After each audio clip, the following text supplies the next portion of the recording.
वही दाल चावल बना दिए। रुको मैं पापा को फोन करता हूँ। अरे अरे सोनू बेटा क्या हुआ भाई, रुको रुको। पापा मीरा आंटी ने आज फिर वही दाल चावल और सब्जी बना दी, पर मुझे मोमोज खाने हैं। ये कौन है? इसका नाम कैनली है और ये बहुत बढ़िया चाइनीज खाना बनाता है। आज इसने मेरी बहुत बड़ी मदद कर दी। मेरी गाड़ी हाईवे पर खराब हो गई थी तो इसी ने ठीक की। तब बातों बातों में पता चला कि ये नौकरी की तलाश में है। ये बहुत समय से चाइनीज होटल पर नौकरी कर रहा था। किसी कारणवश इसने वो नौकरी छोड़ दी और मैंने सोचा क्यों ना हम इसे अपने घर पर चाइनीज खाना बनाने के लिए नौकरी दे दें। पर राकेश, तुम तो जानते ही हो हमारे घर पर पहले ही मेरा खाना बनाने के लिए लगी हुई है, तो हम दो खाना बनाने वाले का क्या करेंगे? अरे रोजाना बाजार का चाइनीज फूड खाकर तबीयत खराब हो जाएगी, इसलिए मैंने सोचा कि कैनली घर पर ही बढ़िया बढ़िया चाइनीज डिश बनाकर हमारे सोनू को और हम सबको खिलाएगा। क्यों सोनू बेटा, है ना बढ़िया बात? Yes papa. आपने क्या नाम बताया? कैनली। कैनली भैया, आज आप मेरे लिए चाउमीन और मंचूरियन बनाओ ना, मेरा बहुत मन है। ओके बेटा, मैं आपके लिए बहुत टेस्टी चाउमीन और मंचूरियन बनाऊंगा। वैसे मुझे एक बार आप किचन बता देते कहाँ पर है? मीरा जरा इधर तो आना। जी मालकिन, आपने बुलाया? मीरा, ये कैनली है। आज से ये भी तुम्हारे साथ रसोई में खाना बनाने का काम करेगा और जितने भी चाइनीज फूड है वो कैनली ही बनाएगा, क्योंकि तुम्हें तो चाइनीज फूड ज्यादा बनाना आता नहीं है। इसलिए तुम जब जब मैं कहूँ वही खाना तैयार करना, ठीक है? अब इसे रसोई में ले जाकर सब कुछ समझा दो। ठीक है मालकिन, मैं समझा देती हूँ। मीरा उस घर में कई सालों से खाना बनाने का काम करती थी, इसलिए वो रसोई की हर एक चीज जानती थी। कैनली मीरा के साथ रसोई में चला जाता है और कुछ ही देर में वो बहुत बढ़िया चाइनीज फूड बनाता है, जिसे खाकर सब लोग बहुत खुश होते हैं। अब तो ऐसे ही कैनली रोजाना बढ़िया बढ़िया खाना बनाने लगा। सबको उसके हाथ का चाइनीज फूड बहुत पसंद आता था। धीरे धीरे कैनली नॉन वेजिटेरियन यानी मांसाहारी भोजन भी बनाने लगा। राकेश के दोस्त जब भी घर पर आते तो कैनली झट से चाइनीज तरीके से मांसाहारी भोजन बना देता। वाह राकेश, तुम्हारे शेफ ने तो नॉनवेज की बहुत ही बढ़िया डिशेस बनाई है भाई, मजा आ गया, बिल्कुल चाइनीज तरीके से। हाँ, अरे कैनली चाइनीज फूड बहुत ही टेस्टी बनाता है, यही तो इसकी खासियत है। अब तो घर में साधारण खाना बनने की जगह चाइनीज खाना ही बनने लगा, जिससे मीरा का काम बहुत कम हो गया था। इसलिए उसकी मालकिन ने उससे कहा, मीरा, अब तो रसोई का सारा काम कैनली ही संभालने लगा है, तो तुम एक काम करो, तुम घर में ऊपर के काम देखना शुरू कर दो। आज तुम मेरे कमरे की सफाई कर दो, तब तक मैं मार्केट होकर आती हूँ। ठीक है मालकिन। कैनली, साहब ने आज तुम्हें नॉनवेज बनाने के लिए बोला है, तो कितने पैसे दे दूं तुम्हें नॉनवेज खरीद कर लाने के लिए? मेम साहब, कम से कम 2000 रुपए का तो आ ही जाएगा। ठीक है, ये लो पैसे, तुम ले आना।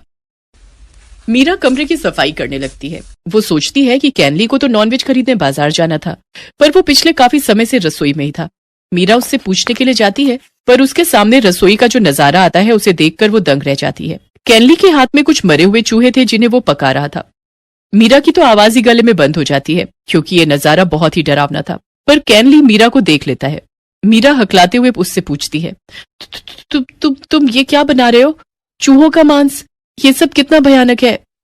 अच्छा, तो तुमने मुझे देख लिया, मेरी सच्चाई तुम्हारे सामने आ ही गई। ये मैं आज पहली बार थोड़ी बना रहा हूँ। तुम्हारे वो बेवकूफ मालिक और मालकिन और उनका बेटा रोजाना ही इस तरह के नॉनवेज आइटम खाते हैं, पर उन्हें पता भी नहीं लगता, क्योंकि मैं ये बहुत स्वादिष्ट तरीके से बनाता हूँ।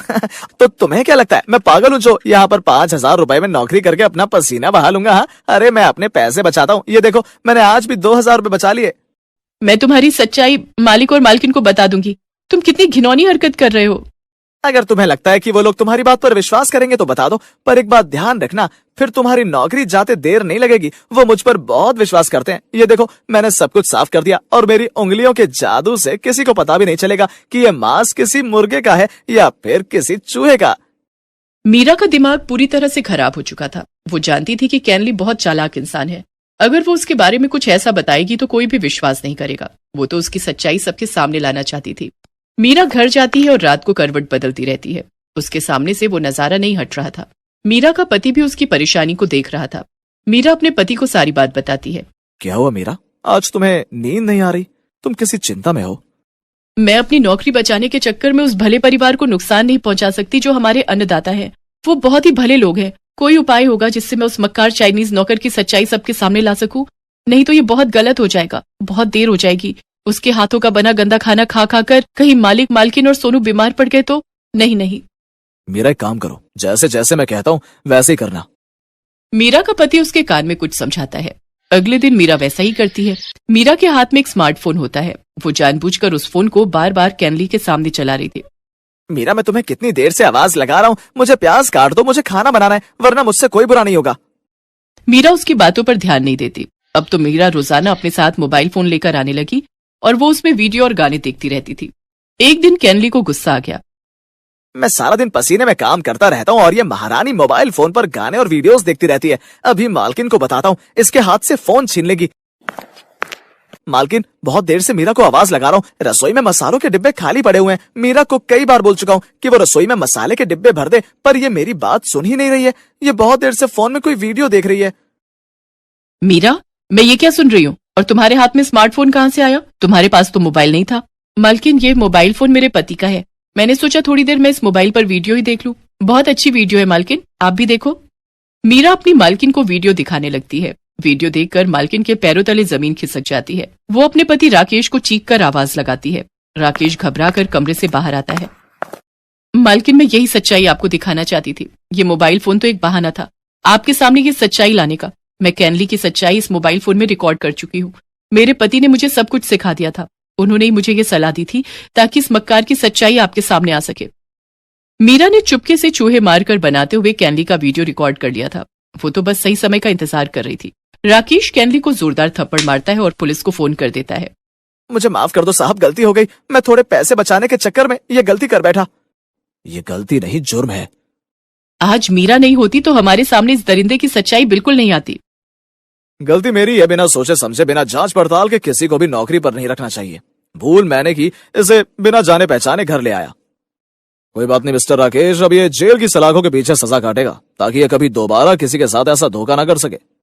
पुलिस कैनली को गिरफ्तार करके ले जाती है। कैनली पहले भी बहुत से लोगों को ऐसे ही अपना निशाना बना चुका था। जब उसकी सच्चाई सामने आती थी तो लोग उसे नौकरी से निकाल देते थे। इसलिए वो शहर छोड़कर नए शहर में आ गया था और उसकी मुलाकात राकेश से हुई। पर आज मीरा की वजह से वो पकड़ा गया। अब राकेश और उसकी पत्नी ने सोच लिया था कि वो बिना सोचे समझे कभी किसी को नौकरी पर नहीं रखेंगे। मीरा को कई सालों से जानते थे। मीरा को इस बात की खुशी थी कि उसने अपने मालिक और मालकिन को एक अपराधी के हाथों से बचा लिया था।